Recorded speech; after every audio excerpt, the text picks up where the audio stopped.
Америка прагаласавала. Што азначаюць вынікі выбараў? Ці абвесцяць Дональду Трампу імпічмент? Ці радуецца Пуцін вынікам амерыканскіх выбараў? І ці вернецца ў Менск амерыканскі пасол? Пра ўсё гэта ў сённяшняй зоне свабоды. А ў ёй удзельнічаюць Юрий Даркахруст і Стывен Гуттерман, палітычны глядальнік нашага радыё, а на сувязі з Менску разам з намі Віталь Цыганкоў.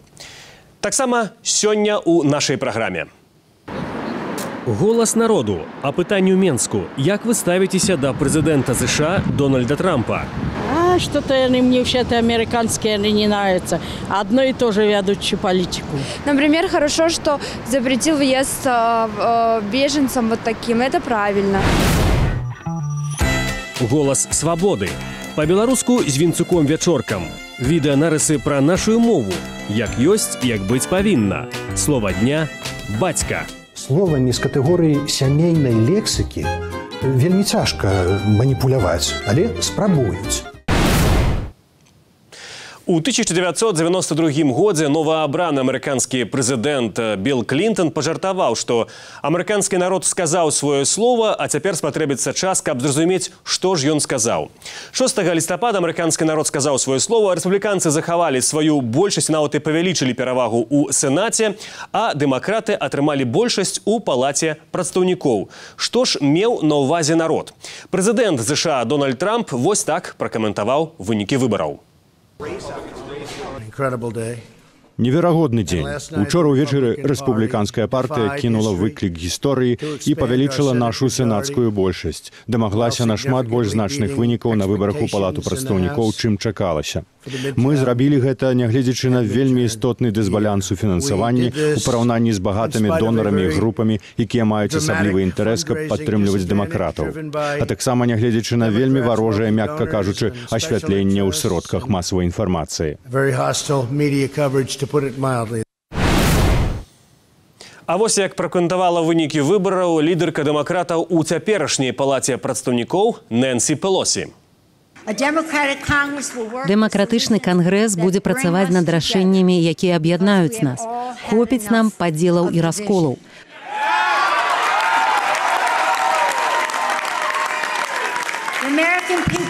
Амерыканскі народ хоча міру. Ён хоча вынікаў, хоча, каб мы працавалі для паляпшэння яго жыцця. Стыў, амерыканская эканоміка на пад'ёме, беспрацоўе на рэкордна нізкім узроўні, біржа расце, але ў той жа час партыя прэзідэнта прайграе ніжнюю палату кангрэсу. Што амерыканцам вось яшчэ трэба? Ну, одним словом, Трамп. То есть, наоборот, те, кто голосовал, те, кто в 2016 году не хотели, чтобы Трамп стал президентом, и теперь недоволен его политикой, поведением, они хотели как бы показать это и как бы еще делать так, чтобы у него было меньше возможностей свою политику провести. И была очень большая, большая попытка, чтобы побольше людей, демократов, голосовали. И так получилось, что демократы получили большинство в Нижней палате впервые за 8 лет. А экономика, я бы сказал, это фактор, но это только один фактор. И поэтому есть другие, которые люди как бы оперировались. Дзякуй. Віталь, вось вы сочыце за амерыканскай палітыкай, і многія, у тым ліку і прэзідэнт Дональд Трамп, гаварылі, што сёлетнія выбары – гэта такі своеасаблівы рэферэндум аб падтрымцы прэзідэнту. Ну вось, як з гэтага гледзяшча, як вы ацэньваеце гэты вынік, як тое, што Трамп гэты рэферэндум прайграў, ці ўсё ж такі не? Ну, вынік можна ацэніць як нічыё. І адразу скажу некалькі такіх важных нейкіх заметак. Перш за ўсё тое, што любы самы папулярны прэзідэнт, ён адразу губляе на так званых midterm elections, то бок праз 2 гады пасля таго, як ён прыйшоў да ўлады. Гэта фактычна без выключэнняў правіла ў амерыканскім жыцці. Я чытаў, сапраўды, аналітыку, што такое адбывалася і з Клінтонам, і нават з Рузвельтам, то бок самымі папулярнымі амерыканскімі прэзідэнтамі. Не гледзячы ні на все свае заслугі, праз 2 гады амерыканскі народ галасаваў на на выбарах за партыю, якая з'яўляецца ему апазіцыйнай. Гэта дастаткова такое рацыянальнае паводзіны, калі амерыканцы лічаць, што калі прэзідэнт адной партыі, то трэба, каб кангрэс, каб парламент был представлены іншай партыі. З іншага боку, я могу сказаць, што сапраўды элементы такого рэферэндуму да Трампа былі. Вось паводле сацыялогіі, калі людзей спыталі, што вас, скажем, прымушае прыйсці на гэтыя выбары, то 40% сказалі, што яны прыйшлі, каб выказаць фе Трампу, выказаць сваю незадаволенасць его палітыкай. Прыблізна 30% сказалі, што яны прыйшлі, каб якраз выказаць падтрымку Трампу і галасуючы за его, скажем, партыю, за его кандидату. Ну, астатнія сказали, что яны пришли голосовать незалежно от политики Трампа, бо гэта выборы парламентские, трэба приходить голосовать все равно. То бок, сапраўды, Трамп был такой рухальной силой для значной части американцев, яны пришли, каб выказать да его ставлення. Ну и апошняя реплика. Мы ведаем, что калі Трамп адразу, калі выиграл выборы, его был довольно низкий рейтинг. И гэта довольно часто повторяли СМИ, и гэта было так и есть. Але теперь мы уже не так часто гэта бачим, паколькі СМИ многие американские оппозиционные до Трампа, и Трамп рейтинг расце. Все гэтыя 2 гады дастаткова паслядоўна. Прынамсі, ёсць дакладная вось лічба, што зараз ён вышэй, чым был у Обамы праз 2 гады прэзідэнта Обамы. А мы ведаем, што Обама свае выбары праз 4 гады, другі тэрмін, выйграў дастаткова упэўнена. Юры, вось хада кампаніі, сёлетнія выбары, яны сталі пэўным таким паказнікам вострага палітычна, нават такого каштоўнаснага крызісу ці канфлікту ў амерыканскім грамадстве. Апаненты трактавалі адзін аднаго ледзь як д'ябло. Ведаеце, казалі пра тое, што 6 лістапада вырашаецца на шлях або прорву, або квітнець нашай краіне. Дык а што зараз? Вось словы, якія гучалі падчас гэтай выбарчай кампаніі, гэта ўсё адно рыторыка, спектакль? Ну, ведаеце, і так і не. З аднаго боку, так, это сапраўды рыторыка, бо жывое палітычнае жыццё, это заўсёды жарсць, это заўсёды перабольшванне. З другога боку, сапраўды зараз супрацьстаянне, у тым ліку, як вы сказалі, каштоўнаснае, у Злучаных Штатах даволі вострае. Але, ведаеце, вот у мяне такі ёсць вобраз, ведаеце, вот мы глядзім, скажем, дзьме моцны вецер, да, і ён гне дрэвы. І вот як дрэвы гнуцца, мы бачым. Але мы не бачым механізма, якая все-таки іх утрымлівае, якая не дае ім зламацца. І в этом сэнсе вот і в амерыканскім грамадстве ёсць вот это адзінства, глыбокае, глыбіннае адзінства. І справа ў тым, што вот такая сітуацыя, якая была зараз, она далёка не першая в гісторыі. Адзін з самых вострых такіх канфліктаў быў, калі абіралі 3-го прэзідэнта Джефферсона, і там ледзь не грамадзянская вайна была. Але калі Джефферсона абралі, і он сказаў, сёння мы ўсе рэспубліканцы, сёння мы ўсе федэралісты. То есть сказаў, што як бы абедзве партыі, пры ўсіх як бы іх супярэчнасцях, это все ж таки партыі аднаго народу. Віталій, вось пытанне яшчэ вам у Менск. Прэзідэнт Дональд Трамп і раней, у прынцыпе, меў праблемы з тым, каб правесці нават у рэспубліканскай большасці некаторыя свае законы, якія хацеў, было супрацьстаянне на заканадаўчым узроўні вось па той жа міграцыйнай палітыцы, па пабудове муру на мяжы з Мексікай. Цяпер, калі палата прадстаўнікоў у руках дэмакратаў, вось гэтыя прапановы некаторыя, якія ён хацеў правесці, магчыма, увогуле, і не будзе нават магчымасці іх, скажем, дыскутаваць, напэўна, так, але правесці это мінімальная такая магчымасць. Якія з іх вось апынуцца пад адстрэлам, можна сказаць, пад пагрозай у першую чаргу, і чаго яны датычыць вось гэты канфлікт паміж Трампам і дэмакратамі? Ну, я думаю, вы сапраўды адзначылі, што ў першую чаргу вось гэтыя тэмы міграцыі, тэмы сцяны, яны не атрымаюць фінансавай падтрымкі ад Кангрэса, гэта відавочна, і гэта самыя такія, скажем, вострыя праблемы, якія адгукаюцца ў прэсе.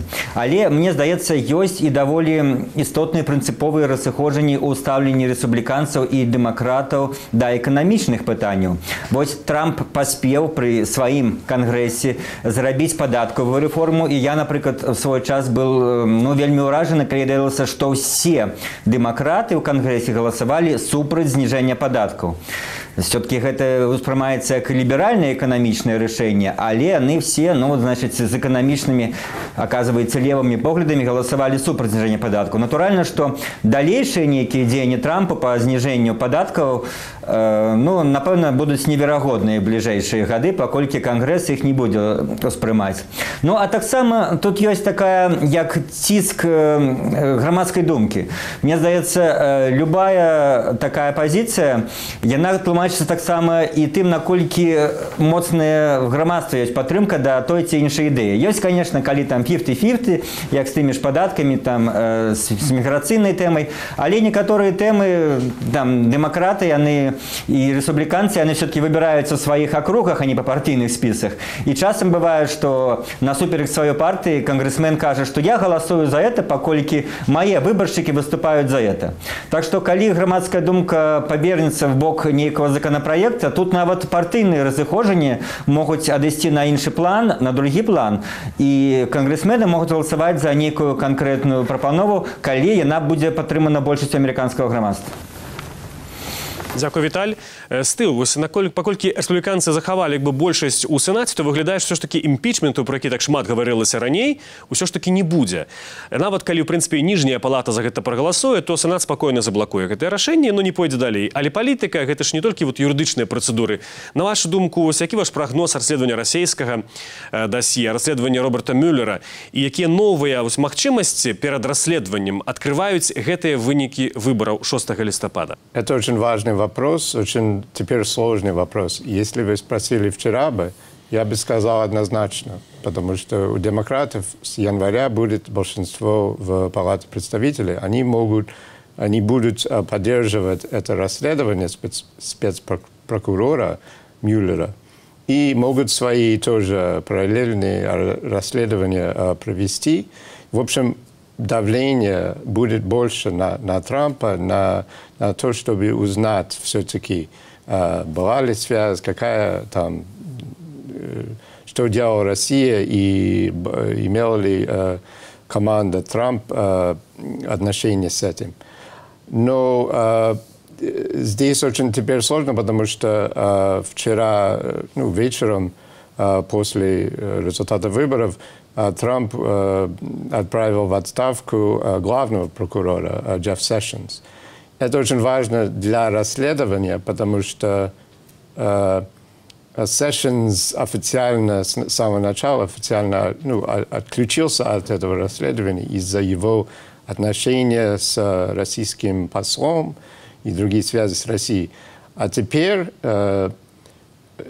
тот человек, которого назначил Трамп на место, как исполняющий обязанность генпрокурора, его зовут Уитакер, теперь он может вести, не вести расследование, это Мюллер, но он может менеджировать этот процесс. Он может сказать, дать меньше денег на это расследование. И это человек, который несколько раз в прошлом уже критиковал это расследование, сказал, что он как бы не туда идет, и что должны быть какие-то ограничения. Поэтому все ждут и думают, что будет с этим расследованием. И демократы, естественно, говорят, что если будут какие-то ограничения, то это большая проблема. Амерыканцы сказалі сваё слова, як яны ставяцца да Дональда Трампа на гэтых выбарах, а як ставяцца да Дональда Трампа беларусы. З такім пытаннем на Менскай вуліцы звярнулася да Мінакоў наша карэспандэнтка. Что-то они мне вообще-то американские, они не нравятся. Одно и то же ведущую политику. Ну и все. А что-то про Трампа. То самое, что при этом, и еще вооружение. Ну что, хорошее, ничего не могу сказать. А мне, понимаете, какая-то без разницы, я их не понимаю его. О чем он говорит, я сам не политики не разбираюсь, что как, что, там, к чему, да без внимания. Например, хорошо, что запретил въезд беженцам вот таким, это правильно. Но так, если честно, я особо ничего не знаю про него. А дрэнна что, коли, может быть, чули что-то? Ну, если честно, я так особо о нем не интересуюсь. Классный предприниматель. Все, что я могу сказать. И все он делает так, как делает бизнесмен. ему наплевать на политику, у него главное деньги, прибыль, и поэтому нечего от него чего-то ждать, как-то его оценивать, ему вообще на всех плевать, потому что у него самая главная прибыль. Политика всегда оставалась очень серьезной такой, имела направление, поэтому, чтобы обсуждать по поводу президентов, это, ну, с одной стороны, это надо иметь очень высокий ранг и владеть различными вопросами экономики и политики самой, и в этом вращаться, и поэтому делать какие-то выводы. А что касается нашего президента, то в нашей стране очень замечательно и хорошо.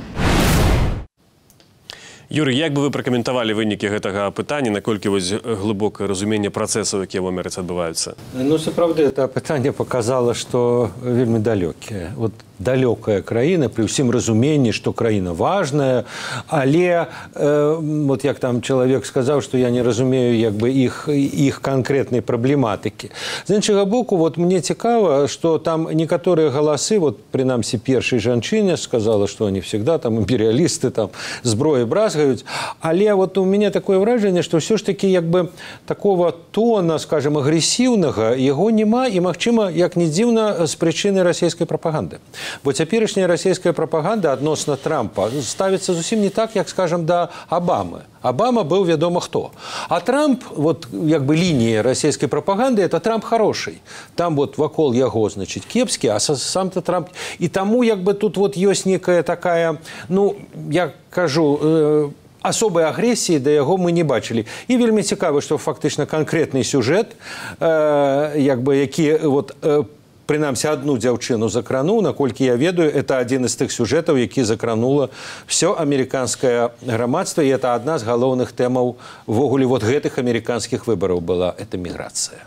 Когда она кажа, да, правильно зрабіў, што не пускает іх. І вельмі шмат амерыканцаў бы сказалі, то есть яны 6 лістапада гэта і сказалі. Стыў, пасля прэзідэнцкіх выбараў у 2016 годзе у расійскай дзярждуме некаторыя на радасцях пілі шампанскае за перамогу Трампа. Магчыма, канешне, і дарма і цяпер шкадуюць. А як вы думаеце, гэтым разам яны ўсё-такі пілі ці больш сумавалі? Вы працавалі карэспандэнт у Маскве, і вот як вы бачыце вынікі гэтых выбараў для Расіі? Яны хутчэй бяспечныя, небяспечныя? Што можа змяніцца ў расійска-амерыканскіх адносінаў пасля выбараў? Ну, я не думаю, что они там пьют шампанского в результате этих выборов, но я думаю, что есть и опасности для Кремля, и шансы тоже. С одной стороны, демократы, ну, опять-таки, у них будет большинство в Нижней палате, и в этом смысле, как бы, конец санкций еще не очень видно, и будет, ну, демократы будут провести ту же политику, которую они провели, и там тоже республиканцы довольно много как бы имеют такую же позицию, что нужно санкции, нужно санкционное давление провести. Я думаю, что споксмен Путина Песков сказал, может быть, правильно, когда он сказал, что отношения, вчера он сказал, что отношения как бы не могут быть намного хуже, но после этих выборов не очень видится перспектив, чтобы они улучшились. Но есть и шансы тоже, потому что, ну, во-первых, если смотреть, ну, вот все это, то, что Россия пыталась влиять на выборы в 2016 году, и пытается влиять на вообще взгляды в общество. Если многие говорят, аналитики, что одна из главных целей это как бы, ну, делать разделение в американском обществе, делать, чтобы люди там были против друга, друг против друга. А если вот этот результат, где одна палата у республиканцев, другая у демократов, и много уже споров идут, и там пресс-конференции у Трампа даже довольно подняла нервы, то, может быть, это хороший результат для Кремля. То есть конфликт между республиканцами и демократами? Да. Кремль может сказать, думать, что это хорошо. Это именно то, что теперь будущее вот это расследование по поводу российского вмешательства не очень ясны. Да, будет давление, чтобы это привело, но теперь не очень ясно, какая судьба. Дякую. Нядаўна Менск наведаў памочнік дзяржаўнага сакратара ЗША Уэс Мітчелл, і пасля размовы з ім Александр Лукашенко заявіў, што ў адносінах паміж ЗША і Беларусь открываецца новая сторонка. Уже сам факт вашего пребывания в столице Беларуси говорит о многом. Лично я очень рассчитываю, что это будет действительно исторический визит, визит, с которого начнется пусть постепенный и медленный выход из того состояния, в котором находятся белорусско-американские отношения. Если мы с вами продвинемся в наших отношениях, я вам обещаю, что белорусы у вас будут самыми надежными, честными и искренними партнерами. По крайней мере, если мы договоримся, и если белорусы что-то вам пообещают, даже в ущерб себе мы это исполним. Юрий, вось незадоўга да візіту ў Менск Уэс Мітчелл заявіў, што ЗША будуць бачыць у беларускім суверэнітэце такі своеасаблівы мур супраць расійскага неаімперыялізму. Вось ваш прагноз, ці адбудуцца нейкія істотныя змены сапраўды вось у адносінах паміж Менскам і Вашынгтонам, і як на гэта могуць паўплываць вынікі выбараў 6 лістапада? Ну, сказаць, што змены будуць ужо зусім кардынальныя, это наўрад ці. Як на них будуць уплываць гэтыя выбары, складана сказаць, але мне здаецца, што вот, ну, ведаючы пазіцыю, так бы мовіць, розных амерыканскіх партый, палітычных груп, што некае збліжэнне хутчэй будзе больш атрымліваць спрыянне у вот цяперашнім кангрэсе і сенаце. Тым больш, што, ведаеце, ну, прэзідэнт Трамп уже 2 гады як бы сядзець у Белым доме. Да Беларусі в нейкім сэнсе проста рукі не даходзілі. Было шмат іншых, так бы мовіць, праблем. Зараз, магчыма, і дашлі. Ёсць, в прынцыпе, сюжэты, якія можна вырашыць, не мяняючы кардынальна палітыку. Ну, прынамсі, все-таки можна дамовіцца пра паўнацэнную дыпламатычную прысутнасць. Урэшце рэшт, напэўна, можна дамовіцца пра зняцце санкцый. Таму што, ну, Беларусь тоже сёе-тое робіць у рэгіёне, у чым зацікаўлены Злучаныя Штаты. І таму некая сделка, я не скажу, што это глобальная сделка, так бы мовіць, але некая можа адбыцца бліжэйшы, ну, прынамсі, год. Дзякуй. Зараз пытанне ў Менск. Віталь, вось як вы думаеце, а як можа змяніцца, ці зменіцца ўвогуле еўрапейская палітыка Злучаных Штатаў? Ці Дональд Трамп будзе па-ранейшаму патрабаваць ад сваіх еўрапейскіх партнёраў, каб яны выдаткоўвалі на НАТО 2% свайго ВУП, ці, напрыклад, паўстане славуты форт Трампа ў Польшчы?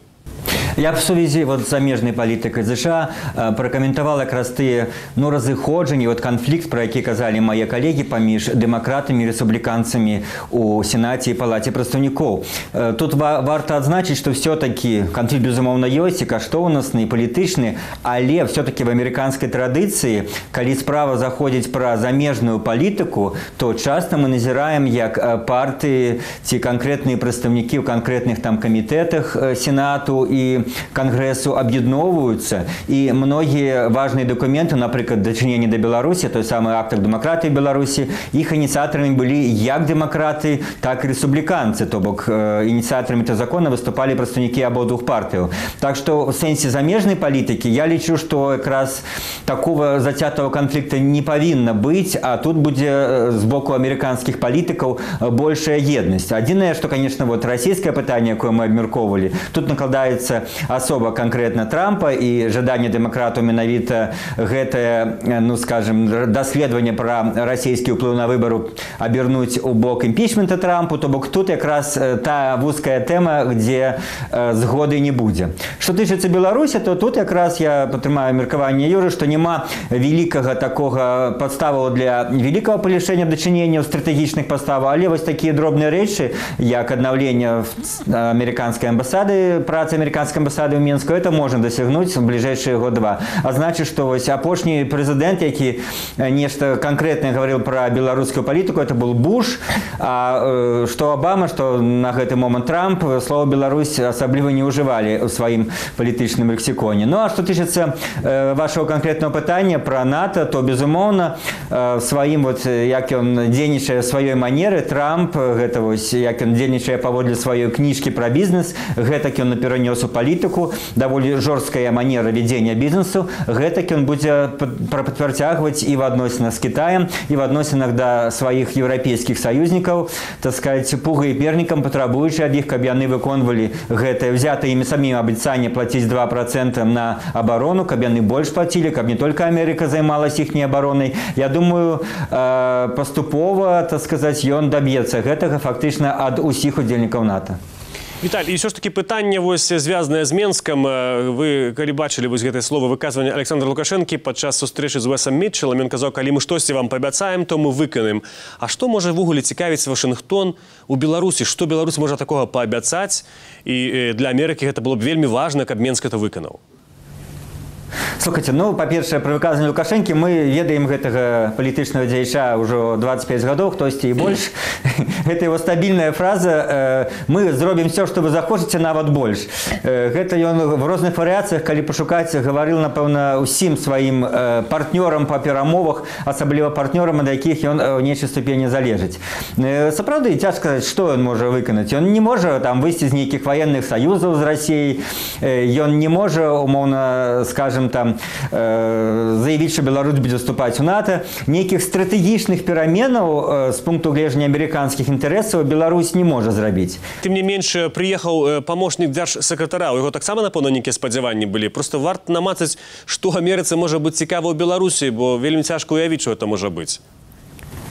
Я могу сказать, Амерыцы, перш за ўсё, калі не спадзявацца на нешта вялікае, то самае галоўнае – это зараз абараніць суверэнітэт Беларусі. То бок заходнія палітыкі за апошнія 2-3 гады у выніку пасля Крыма адмянілі санкцыі спачатку Еўропа, Амерыка не до конца супраць афіцыйнага Менску. І ввогуле всім сваім, ну, скажем, палітыкай паказваюць, што зараз для іх галоўнае не ўсталяванне дэмакратыі Беларусі, не зрынанне ўлады прэзідэнта Лукашэнкі, то, што было галоўнае ў нулевыя гады, гэта была стратэгія. Не спадзяванне на рэвалюцыйныя перамены ў Беларусі і змену ўладу, а спадзяванне на тое, каб Беларусь захавала суверэнітэт, каб яна не патрапіла канчаткова ў поўную стратэгічную і военно-палітычную залежнасць ад Расіі, каб тут не было расійскіх базаў, каб тут не было расійскіх войскаў. Вось гэта то, што як мінімум Амерыка хацела бачыць ад афіцыйнага Менска. Для гэтага і прыязджаў Мітчэл.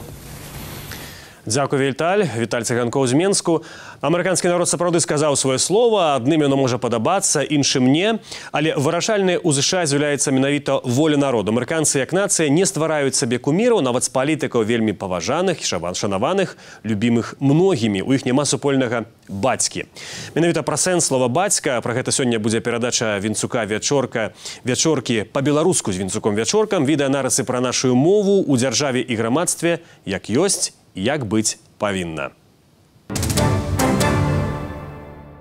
Сустрэтыя на вуліцы Менчукі адказваюць на пытанне, якія асацыяцыі звязаныя ў вас са словам «бацька». Ну, родной человек. Теплый, родный, любимая, семья. Например, самый родной человек, самый родный по-белорусски кажучи. Слово «бацька» вельмі старажытнае. Яно асноўнае слово для абазначэння менавіта таты, толькі ў беларускай, ды яшчэ украінскай мовах. Ну і цікава, што слова «бацькі» для абазначэння таты і мамы таксама ўжываецца менавіта ў гэтых дзвюх мовах. Але ў пэўных суразмоўцаў у адказ на гэтае звычайнае пытанне пра асацыяцыі назіраем трошки такую дзіўную рэакцыю. Отец. В смысле, как папа, мама, только такие. Все? Вопросов больше нет? Можно не буду отказывать. Чему? Ладно, батька – это семья. А какие ассоциации? Добрые, милые, родные. Ну, свой. Зрэшты, не дзіва. Нагул словамі з катэгорыі сямейнай лексікі вельмі цяжка маніпуляваць, але спрабуюць. Кіраўнік дзяржавы ўжо шмат гадоў, недзе з пачатку нулявых, як я высвятляў, сістэматычна называе сябе ў трэцяй асобе менавіта бацька. Ну і трэба сказаць, што гэта падхапілі штатныя прапагандысты ды прыдворныя творцы. А ў 2013 годзе ён нават абвясціў слова «бацька» фактычна сваёй прыватнай уласнасцю, сваім уласным брэндам. Под брендом «Батька» там и прочее в России и Украине продают какую-то барматуху или разведенное сливочное масло. Как будто Лукашенко продает там. От моего имени продают. Што праўда, ён пераняў мянушку ад свайго таварыша, нябожчыка губернатара Краснодарскага краю Рассеі Мікалая Кандратенкі. Але мянушку падхапілі ў суседніх краінах, дзе цяпер часта лічыцца ледзьве нядобрым тонам ужыць яе ў размове з беларусамі. Але ж у беларускай мове слова «бацька» спрадвеку ўжываецца суцэльна ў сямейным значэнні.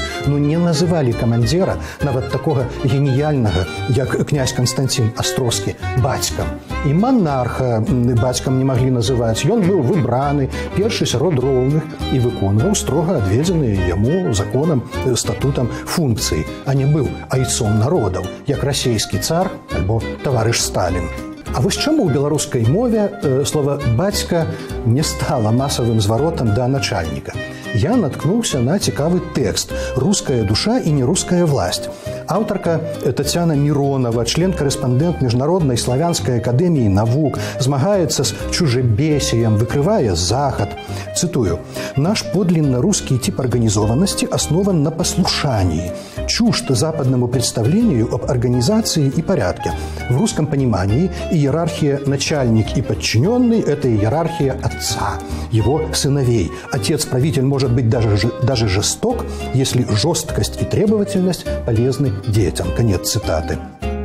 Адсюль, піша Миронова, паходзіць сувораўскі выраз «отцы-камандзіры», казацкі зварот «бацька», сучасная мянушка «бацяня камбат» і любімы сваімі дзецьмі падданымі «царь-батюшка». Такім чынам, гэта абсалютна не беларуская семантыка слова «бацька». Але ўсё ж за 2 дзесяцігоддзі вось гэты небяспечны лексічны эксперымент, небяспечны, бо закранае асноватворныя чалавечыя пачуцці, у Беларусі даў свае вынікі. Потому что, наверное, отец всех белорусов. Ассоциации. Чаще всего кого батькой называют? Президента. Правда, апошні чалавек адзіны, хто ў якасці першай назваў асацыяцыю з цяперашнім кіраўніком дзяржавы. Іншыя так казалі, калі цямілі, што іхны адказ будзе публічны. Бацька, першае, як і ўсіх, наверное, беларусаў, гэта наш прэзідэнт. А па-другое, гэта адзін з самых родных чалавекаў на свеце. І толькі пераканаўшыся, што здымае не дзяржаўнае тэлебачанне, шчыравалі. Ён родны бацька, возле мяне ён не родны бацька для вас. Для мяне таксама. То шануйма сваіх бацькоў і не ўжывайма слова «бацька» у неўласцівым яму значэнні. Праз тыдзень чарговы выпуск па-беларуску з інцыком вячоркам. У сваёй славутай гэтэсборскай прамове прэзідэнт Злучаных Штатаў Аўраам Лінкальн сказаў пра пакліканне Амерыкі, каб улада народу, воляй народу і для народу ніколі не знікла з твару зямлі. І Амерыка выконвае гэты запавет Лінкальна. Такі кантэкст падзею, пра якія мы разам з Юрыем Даргахрустам, Стывенам Гутарманам і Віталём Цыганковым думалі, спрачаліся, шукалі адказы разам.